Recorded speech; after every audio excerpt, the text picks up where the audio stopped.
Hennepin County Elections Office, in collaboration with Hennepin County Library, is presenting an educational video series. We'll be learning all about elections. Welcome back to Civic Engagement 101. In this video, we'll be exploring how the election process works. Every election follows a specific process, so we're going to be talking about the election process during a presidential election year. First thing that happens is a person decides they want to run and they make a declaration of candidacy. This is when a prospective candidate formally announces their intention to run for office. This is also where they state their platform or the issues their campaign will focus on. Next, the campaign officially kicks off. A campaign is when a political candidate uses tactics to share their platform, travels to campaign events to increase their enthusiasm, and meets with people to hear their concerns. Most of the campaigning takes place after the caucus or primary or conventions. There are also debates where several candidates for the same political office debate various issues. Town hall-style debates include voters asking questions. Candidates may also participate in interviews or have media advertisements. Next up, we have the caucus. A caucus is where community members who belong to the same political party meet to discuss party platforms, propose resolutions, endorse candidates, and select delegates. In order to participate in a caucus, you must be eligible to vote. Next up, we have the presidential nomination primary. In Minnesota, we use a primary system to officially nominate candidates for the general election.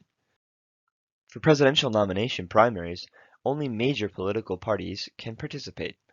In the US, there are only two major political parties: the Democratic Party, which is called the Democratic Farmer Labor Party or DFL in Minnesota, and the Republican Party, which is sometimes referred to as the GOP.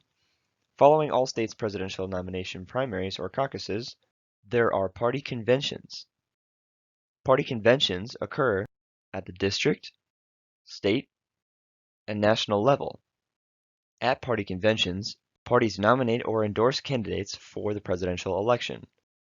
The candidate who is nominated at the national convention will appear on the general election ballot representing their party.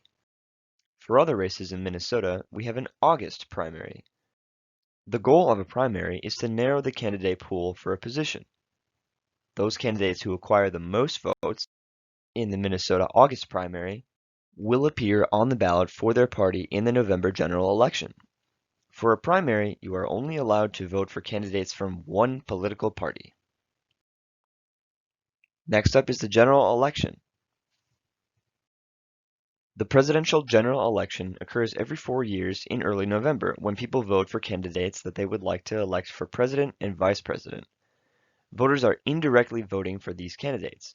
What they're voting for are the electors of the Electoral College who ultimately decide the winner.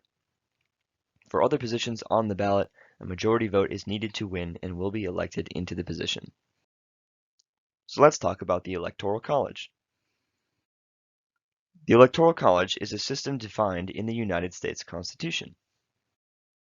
Elections are held on a state-by-state basis. In all but 2 states, the candidate to get the most votes gets all that state's Electoral College votes.